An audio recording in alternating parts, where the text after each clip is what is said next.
In order to access the Environment Properties tab, we need to go into the Program Preferences. So we can click this icon here or up here, whichever one you prefer, and it will take you into Preferences, and then we just need to click on the Environment tab.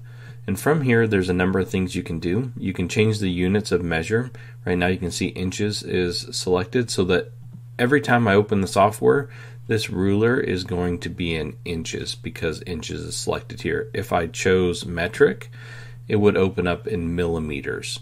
So it's a global change that will affect it every time you open it. It will be based off of what you have selected for the units here.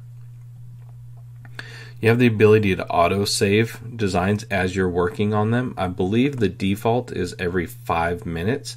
You can turn it off, choose 1 minute, 3 minute, 5 minute, or 10 minute. I have 3 selected, and you can go, as much to 1 if you want every minute. I think that's a little bit much. It can affect performance just a little bit, so I tend to stick with 3 minutes.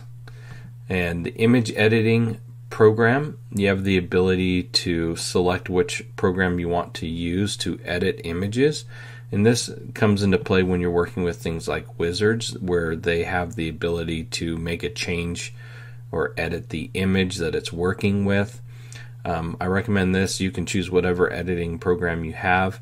I do recommend also that you make any changes to an image before you even bring it into the software. That's the best way to do it.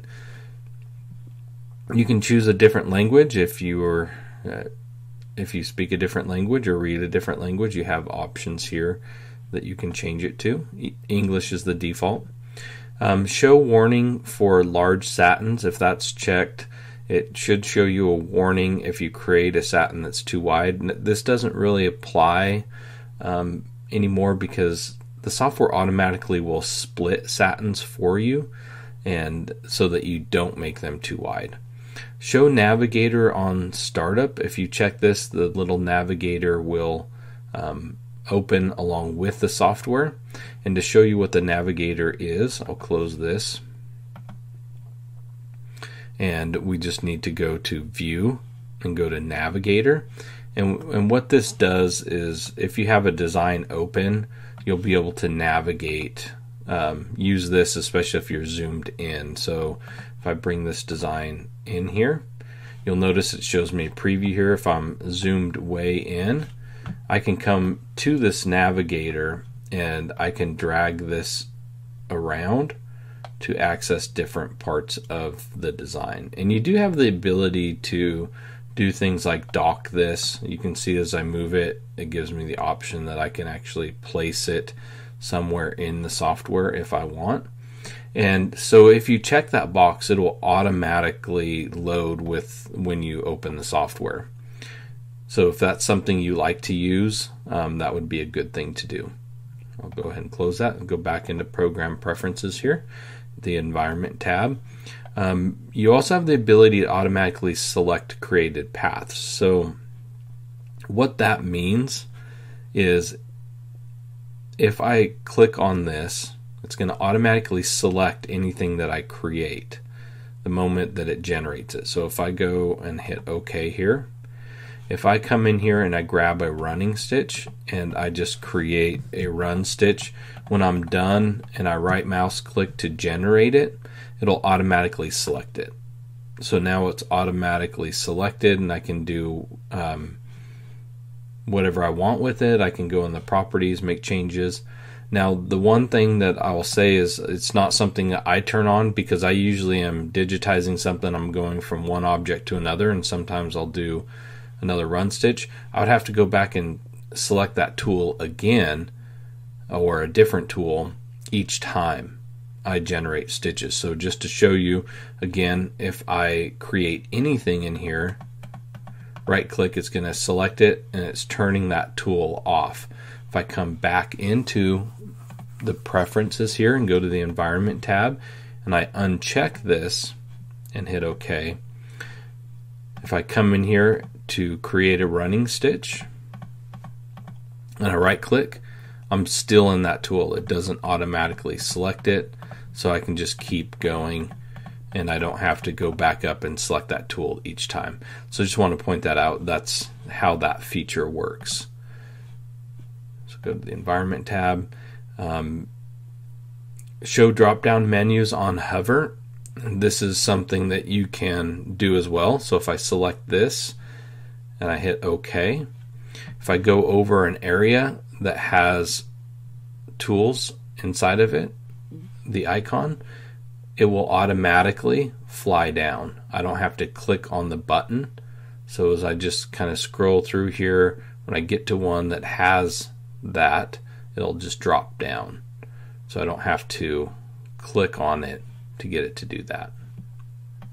So if I turn that off and hit OK, if I hover over this, it doesn't drop down. I have to click this arrow to see what's underneath.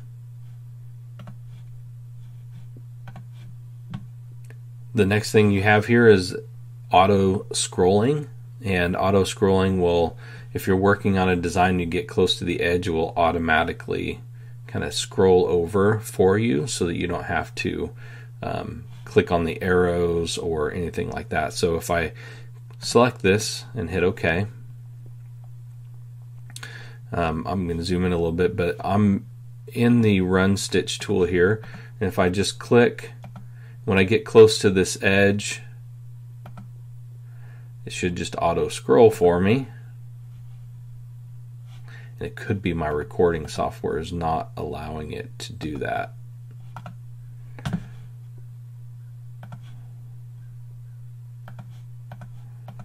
So if I keep going here, you can see it did just auto scroll for me. But it doesn't really want to work with my recording software for some reason. So I apologize, but it will automatically scroll for you so that you don't have to push like the arrows. It'll do that for you. Sometimes the recording software interferes, so I do apologize. The next thing is enable demo mode. This is something that I use all the time. And I use it all the time because I generally, when I'm digitizing something, I only want to be using the Floriani FTC-U software. But because I have the other software programs available with this new Fusion option, it will load all of those icons and tools into the software when I open it. And I don't want all those features available because it gets to be where there's just too many icons. So I choose to have enabled demo mode. I click that every single time before I close the software so that when I open it back up, I can choose what it is that I want to open. So to show you what that's like, I'm going to click on enable edit mode and I'm going to click OK. It says the program will now exit. I'm not going to save these two designs here. And I'm going to open the software back up. And when I do, I'm presented with this, select my level. These are all the programs that I own of Floriani. So you can see that Fusion is selected and it's showing me that Total Quilter, Lettering Master, Sketch-A-Stitch, and the Rainbow tool will all be opened. And it will open FTCU as well. That's just by clicking the Fusion, this default setting. So I'll show you what this looks like. If I hit OK, it's going to load the software. And it's going to now have a bunch more icons, and you can see even the My Floriani Today page has changed to the Fusion My Floriani Today page. So the things that you'll see here is right here, all of these icons have to do with Total Quilter. So it brought all of those in so I could access them while I'm working, which is great when you want to work with those tools. You also have Rainbow is one that I had selected. That icon's right here. Sketch-A-Stitch right here. That icon is now there. Lettering Master is also available to me because I have I had that all come in together. Now when I'm working, I do work in nothing but FTCU software to digitize, and the reason is because when I'm in this mode, when I create a design, it's because Total Quilter's inside of here, it will automatically adjust start points and end points, which is great for people who don't understand how to change the start point, end point when you create something. But I like to have control over that.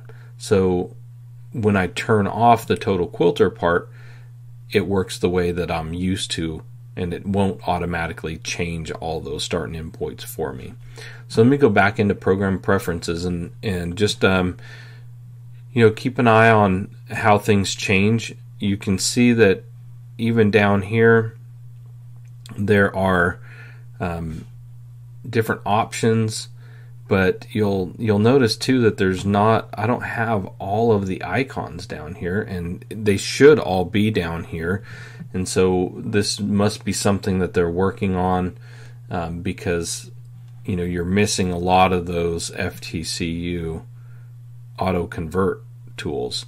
And so just wanted to point that out. Let me go here to program preferences, go to the environment, enable demo mode, hit OK.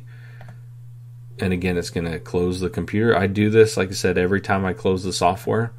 Hit OK. I open it back up by clicking on the icon.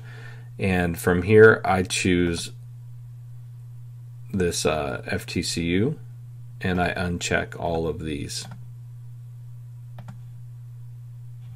Total Quilter, I uncheck all of them, so only FTCU opens. So you have that ability if you own multiple programs. It's not a bad thing to open them all. It's just there are certain things that I prefer, and that's why I do it that way. And that's what's great about FTCU software, is that you have the ability to control that. So those are the different options you have available in the program preferences using the environment tab.